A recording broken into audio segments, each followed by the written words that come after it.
I'm Dr. Ravi Krishnan. I'm a consultant at Apollo Hospitals, and my area of interest and specialization is pain medicine and pain management. Of course, of which interventional pain management is also part of it. We deal with chronic pain, cancer pain, neck pain, depends for whatever, any pain which is lasting for more than 4 months, 3-4 months is termed as chronic pain, and we generally take care of it. Post-surgical pain also is one of such management. Okay, the special treatment that you are offering for the back pain, tell us about that. Okay, see this particular patient, see all treatments, there are so many modalities of treatments and treatment options that you have, of which it should be tailored to the patient as per the needs of the patient.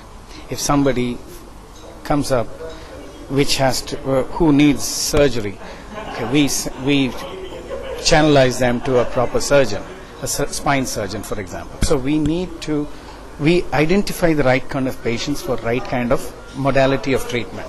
For this particular patient, we felt that this procedure is going to help the patient, and which she definitely helped her. Now she is able to get back to on her feet, and now she is all by herself for the 1 or 2 kilometers walking for a 130 kilo lady. I think it's pretty, it speaks for itself. It's a keyhole surgery, right? It is just a needling technique of where the disc which is not in its position, which is out of its place, so only that particular disc needs to come out because it's not in its place and it's causing all the pain and so on, all the problems associated with coming out of its place. So what we do is we just introduce the needle into the area where there is under image guiding. Image guiding, I mean, is through the X-rays. We call it a fluoroscopy machine. So under fluoroscopy, we identify the disc, we make sure the needle gets closer to the disc, and there is a special equipment which helps to remove that particular prolapsed disc out. Okay, I mean, as the doctor said that there is a bulge in one disc that can be removed. Yes. So similarly, there can be a time limit where a patient can have pain in different discs. Yes. So at all the time, do you suggest the same surgery? No. Or, See, more than the time for pain and what you've just asked me, it is what kind of pain, what are the other associated symptoms associated with this pain. Like, say for example, the patient is not able to urinate because of the pain. We feel that the urinary process is not happening properly. Okay, then the bowels are not able to. She's not feeling one part of the leg. These are totally, she can't feel when you touch. She cannot feel anything. So these are situations that we feel these procedures are not the right procedures. We feel they have to go and get surgical help right away. That means immediately.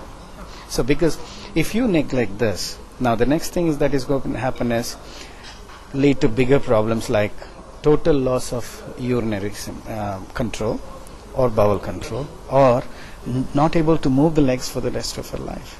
So we don't want such things to happen, and this is not the right modality. So the most important challenging part of it is to select the right patient, and after we do it, make sure they modify the lifestyle. One, in her case, yes, weight is a major problem, and because of the weight, the associated muscles, spinal, paraspinal muscles, and the spine architecture itself changes. So we try and motivate them to decrease the weight, and then of course rehabilitation process for the next 3 years, 4 years. Hopefully should be pain free. Yeah, this is. Other than that, the patient has fallen down or they had some accident or something. Okay. Even the cesarean kind of operations, does it lead to the back pain? This kind of Yes. See, cesareans. See, a mother, for example, a mother who is at term. Okay. See, there are a lot of changes in the mother when she's carrying the baby because of hormonal problems, because of so many other physiological issues associated with pregnancy. Now, because of this, there are certain ligaments. That means these are structures which hold the bones of the spine. Now, what happens is these retain more water than a normal girl versus a mother. In a pregnant lady, these muscles tend to hold more water. During that time, there is more laxity of these ligaments. This can cause back pain, like you just asked. That is possibly what you're asking me, I think. So after the pregnancy, I know what you're telling. After the pregnancy, what happens is the hormones all get back to normal, because in the pregnancy itself there is an abnormal architecture of the back. Usually you're like this, and during pregnancy it goes a little bit forward because of the growing baby. Okay, what happens is because of that there is an abnormal stress on the back. Okay, once the baby is delivered, the hormones come back to normal, the spine goes back to normal in majority of the times. But in Indian mothers, I have to tell you, we tend to gain more weight. Our mothers, in my home, outside my home, I'm seeing mothers tend to put on so much weight. So it is very easy for you to say pregnancy caused this problem. But if you were to ask the mother what is the weight prior and after, it's not in all the races that you see this. In our Indian women, we see this problem. Increased weight, it can mean 15 kilos at least. So 15 kilos, forget the pregnancy part of it. If I put on 15 kilos, I'm going to have a lot of back pain. And if you attribute it to pregnancy, I don't know. It is for you to take the call, isn't it? So I think it makes more sense, despite the pregnancy or without the pregnancy or anything. I don't think pregnancy plays a role there. Of course, there are hormonal changes. No, but does a cesarean operation causes these kinds of anything? You are possibly blaming the cesarean because you put on weight. Okay. Oh, it's all because of the Exactly. no other reason. Nothing. See, there is no. There See, if there is a cesarean section here, correct. why should your back hurt? Exactly. You tell me one reason. There is no way to. That is not the right thing. And cesarean sections happen all over the world, Right. not just in India. And none of them put on weight like Indians do. That's a general myth, Like, that just no,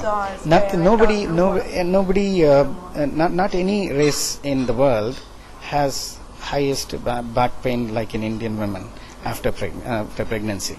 That's because Indian women put on so much weight after pregnancy, So this is possibly, and we are so happy when you say no, it is because of pregnancy. But you never admit it because of the weight, yeah? No, I know that. No, not you, meaning not you. But generally women don't admit, yeah. But if you check the pre-pregnancy and after delivery, there's at least a 15-20 kilos increase. Yeah, very. That's when everybody in the family, because good thing about the Indian women is there is support from everybody. So meaning mother-in-law is taking care of her, mother takes care of her, sister comes from somewhere else, sister-in-law is helping you. Everybody wants you to eat well. So you tend to put more weight, really. That is the most important thing, I guess. I think this is the reason to my mind. So Yeah. other than this physiotherapy treatment, do you suggest even yoga exercises for the body? Very, very, very strongly I suggest yoga. Though I don't do it because I hardly find the time for it. But we suggest yoga. We do ask them to see the mental makeup of the person is also very, very important. If I were to see a patient who is alone, living away from his family, I would always encourage him to come with his family. Everything is important, So the moment you're alone, you tend to feel more pain and things. So we always ask the patient to be supported well by the families as well. Thank you so much. Thank you very It much. was very